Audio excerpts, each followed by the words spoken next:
Hey my little champs, a very happy new year to everyone. Hope all of you are doing well. A big sorry to all of you for my irregularity as my schedule has become a complete mess and unpredictable due to this online and offline blended classes covers. Again, everything became fully online based due to the Omicron and thereby activating me online again. Moreover, currently I am suffering from the dearth of proper camera setup and that's why I can't switch on my camera, but I don't think that it's a major problem anymore. Anyways, enough of intro. Without wasting more time, let's jump to today's session. Today, I'll start a new chapter that's probability, and this is a common chapter of both ICSE and CBSE aspirants. So students from both the boards are advised to watch each and every video of this playlist. This is one of the most important and vast topic of class 11 and 12, and in graduation level we'll be having a different paper on probability. So you need to have your basics strong on this chapter. And you will find application of this chapter probability in your day-to-day life. So let's begin today's session. What is probability? The measure of uncertainty is called theory of probability. With the help of probability, you can measure how uncertain a situation can be. Okay? So there are some basic terms and concepts you need to learn before doing probability. Number one, experiment. All of you know what an experiment is, right? That means you will perform certain things and which will give an outcome, a result. A process which results in some well-defined outcome is known as an experiment, right? There are certain experiments which are very famous in probability. You will learn probability by studying these experiments. Number one is tossing a coin. When you toss a coin, what can be the outcomes? That it will either result in head or in tail, right? Coin, one is head and the back side is tail. You know it, right? And tell me where this coin toss is mainly used. In cricket, right? In the very beginning there is an event called tossing coins and the captains used to perform that, right? So it will either result in head or in tail. Basically, where the value of the coin is written, suppose to, this is called the head and the back side is called the tail, right? And after tossing a coin, what will be the outcomes? It will either result in head or in tail, right? Now in the second example, what I have given? Throwing a die. So what is a die? Die is that cube which you use while playing Ludo. So a die is basically a cube. So it will have 6 faces, right? And each face is either numbered from 1 to 6 or it has corresponding number of dots. So first face, second face 2 dots, third face 3 dots, fourth face 4 dots, fifth face 5 dots like this, and finally the sixth face with 6 dots, right? So if you throw a die, what will be the outcomes? Either it will result in 1, 2, 3, 4, 5 and 6. Now all the results can't occur simultaneously, right? Only one result is possible. So this is another experiment. Now what is random experiment? When you don't know in advance which outcome is going to come. Suppose in tossing a coin, you don't know in advance which side of the coin is actually going to come. It's either head or tail, but you don't know, right? Similarly, while throwing a die, you don't know which face is going to occur. So these are the random experiments. See the example, throwing a die is a random experiment because you know in advance that there are only 6 possible outcomes of the experiment, 1, 2, 3, 4, 5 and 6. But it is not possible to know which of these 6 numbers will finally be the result, right? You know these are the possible outcomes, but you don't know which face is actually going to come if you throw that die, right? Moving to the next topic, that is sample space. What is sample space? Sample space is the collection of all possible outcomes. So in throwing a die, what are the all possible outcomes? That is 1, 2, 3, 4, 5 and 6. This is a sample space. Sample space is basically a set which is represented by the letter S. So you know, right, how to represent a set? Set is basically represented within curly brackets and it is headed by a letter, alphabet. So here the name of the set is S and within curly brackets you have to write the all possible outcomes, that is 1, 2, 3, 4, 5 and 6. This is a set of sample space for the experiment of throwing a die. Similarly, while tossing a coin, what are the two possible outcomes? That is either head or tail. Suppose head is represented by the letter H and tail is represented by the letter T. So here the sample space will be H, T. It is head and tail. Or you can simply write head, tail instead of H and T. Okay. Moving to the next slide. So here I have given a detailed explanation of sample space while throwing a coin. Now see, here I have written throwing an unbiased coin. What is unbiased? Unbiased? Unbiased means head and tail both are equally probable to come. Means the probability of getting a head and the probability of getting a tail is equal. So what is a biased experiment? That means the probability of getting head is not equal to the probability of getting tail.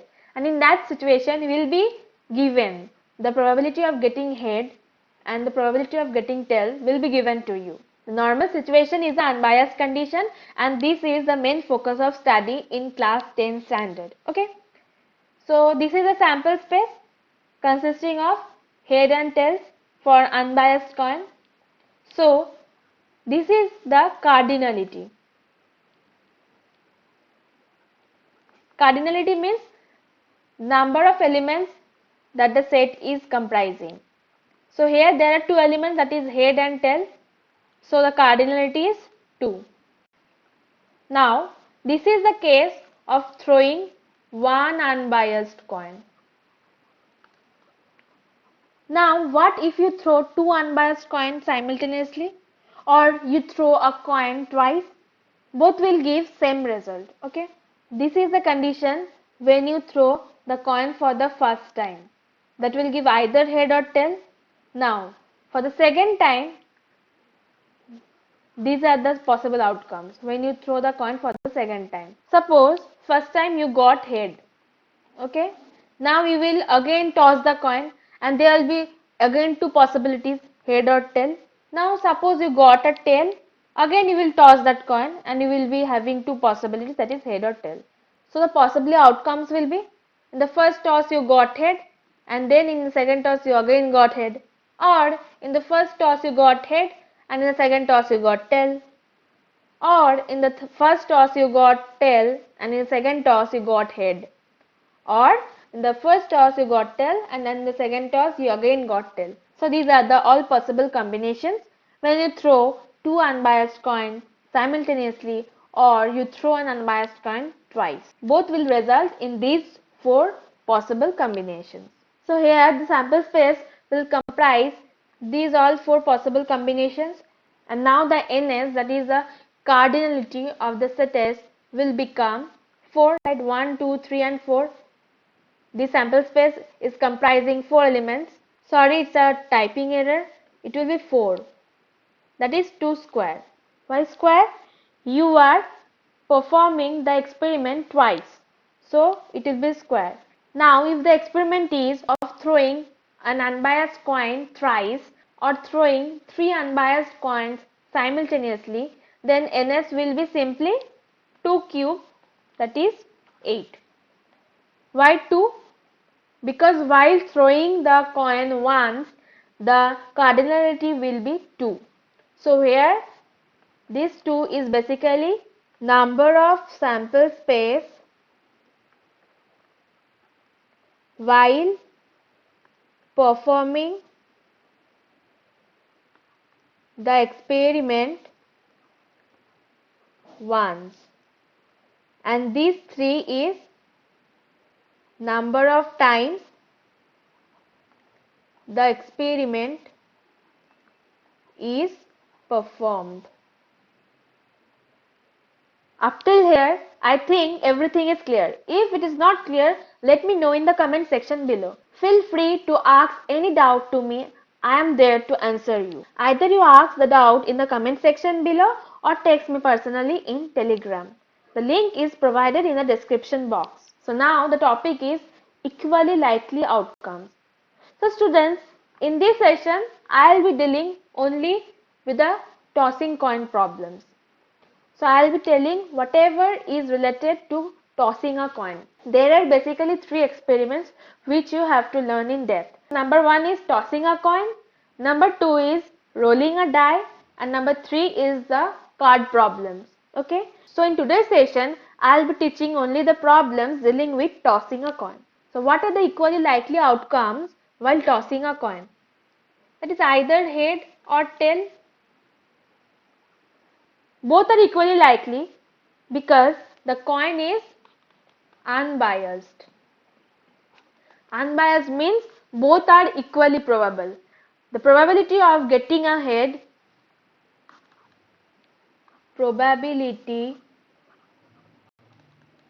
of getting a head is equal to the probability of getting a tail. Okay? So head and tail are the equally likely outcomes while tossing a coin. So this is the case of tossing a coin. Now I want to give you the second example of equally likely outcomes by rolling a die. Rolling a die. So what are the elements of sample space? 1, 2, 3, 4, 5 and 6. These are also equally likely because the die is unbiased. So probability of getting 1 will be equal to probability of getting 2. This is a notation you use while writing the probability. P, and within first bracket you have to write the name of the event, that is getting 1.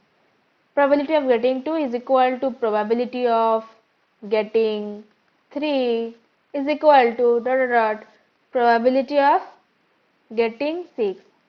So all are equal. So these are the equally likely outcomes. Clear? Moving to the next slide. What is an event? An outcome of a random experiment is called an event. In other words, an event is something that happens when you perform an experiment. It gives some outcome, that is the event.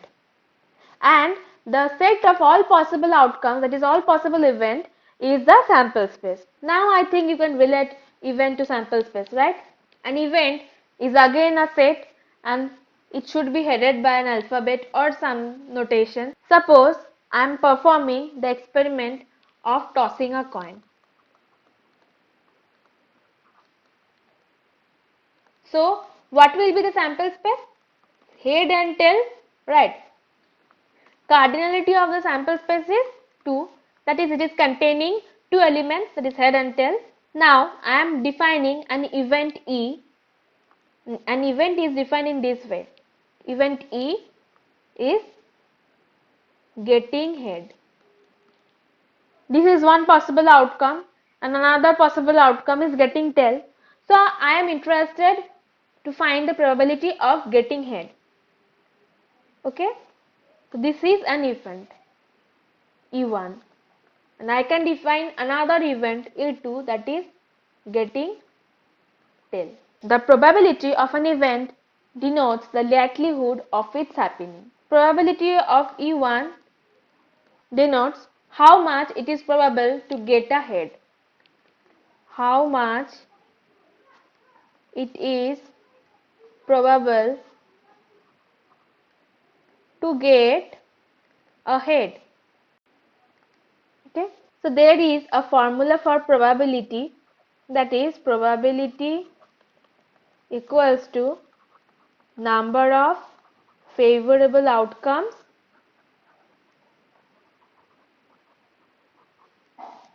by number of all possible outcomes. That is basically, if you define the event E, that is, it is a particular event, so that will be n of V by n of S, where S is the sample space. All possible outcomes are enclosed within the set sample space, right? So it will be n of S, and n of E is the number of favorable outcomes of that particular event. That is, P of E, probability of that event, will be equals to n of E by n of S. This is a formula which you have to remember and which you are going to use throughout the chapter. And along with this, you should know certain points. Those are, number one is probability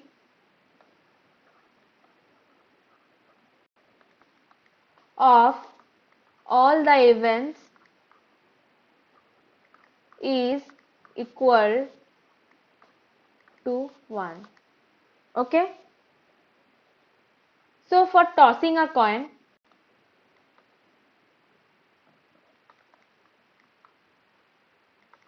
what are the two possible events?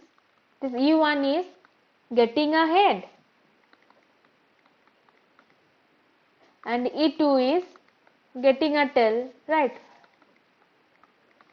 So probability of E1 plus probability of E2 will be equals to 1.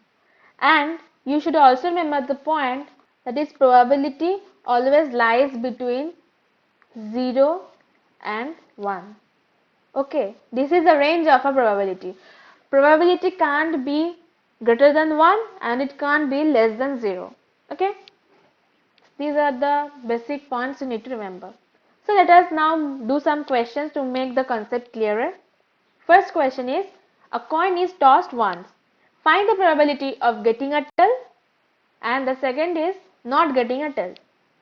So first you have to write the sample space.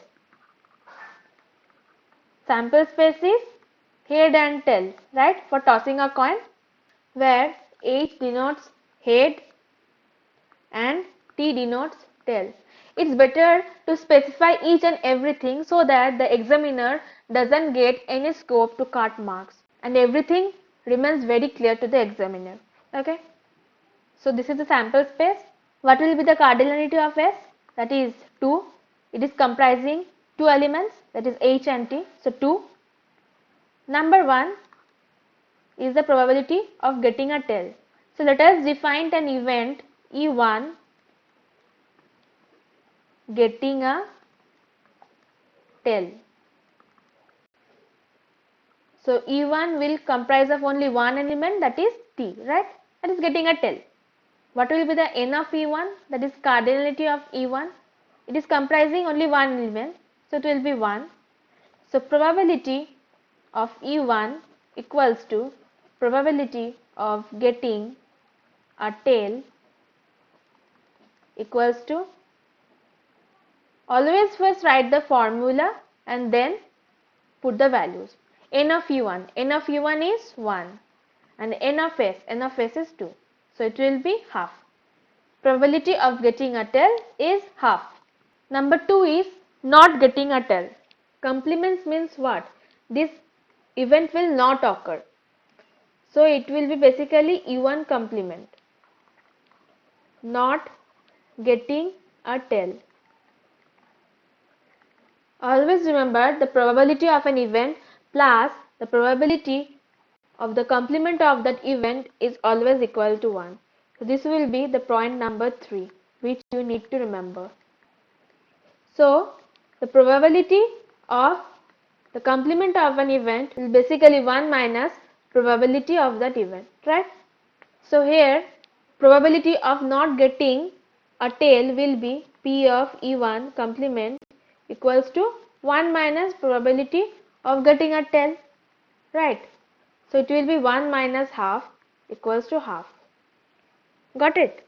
Since it is the case of tossing a coin, you can also write the second event, that is not getting a tail, as getting a head. If you don't get a tail, what you will get? That is head. That is probability of getting a head. you can define another event E2, that is not getting a tail, equals to getting a head. So probability of getting a head will also be equal to half. So the probability of getting a head is also half, since this experiment is unbiased and both the outcomes are equally likely. I have told you, if the outcomes are equally likely, the probability of getting a head is equal to the probability of getting a tail. And since this experiment is unbiased, it will be equal to half. Okay, and I have also told you that the probability of all the events is equal to 1. So here you can see probability of getting a head is equal to the probability of getting a tail equal to half, and probability of getting a head plus probability of getting a tail equals to half plus half equals to 1. So the first point is verified. So guys, if you are really enjoying this video, don't forget to hit the like button, because one like motivates me a lot and pushes me to work harder for you. So moving to the next problem. This is not a coin problem. This is a normal probability problem. A bag contains 3 white, 5 black and 2 red balls, all of them of the same shape and size. A ball is drawn from the bag without looking into it. Find the probability that the ball drawn is number 1 a black ball, number 2 a red ball, number 3 a white ball, number 4 not a red ball, and number 5 is not a black ball. So do it one by one. Keep your brain calm and start solving the problem. This chapter is very easy and very enjoyable. Believe me. Try to jot down the points whatever is given in the question by drawing, by visualizing it. So this is a bag. It contains 3 white balls, 5 black balls and 2 red balls. Here you don't have to write the elements of the sample space. Directly write the number of sample space, cardinality of the sample space. First define S is the sample space. Therefore, NS equals to 3 white balls, 5 black balls and 2 red balls. That is 3 plus 5 plus 2 equals to 10. NS is 10. Now, number 1 is define an event, let E1 getting a black ball. So, what will be the cardinality of E1? So, what will be the cardinality of E1? Cardinality of E1 will be the number of black balls. So, what is the number of black balls? That is 5 black balls. So, it will be 5. Now, probability of getting a black ball equals to probability of E1, right? And it will be equal to n of E1 by n of S. N of E1 is 5 and n of S is 10. So it will be 1 by 2. Number 1 done. I am doing number 2 on this side. Probability of getting a red ball. Now define an event E2 getting a red ball. What will be the cardinality of E2? What is the number of red balls? That is 2. So n of E2 will be 2. Now, probability of getting a red ball. In the exam, you have to write in this similar way. P of E2 equals to n of E2 by n of S. N of E2 is what? 2 by 10. That is basically 1 by 5. Right. Number 2 is done. Number 3. Probability of getting a white ball. So define another event E3.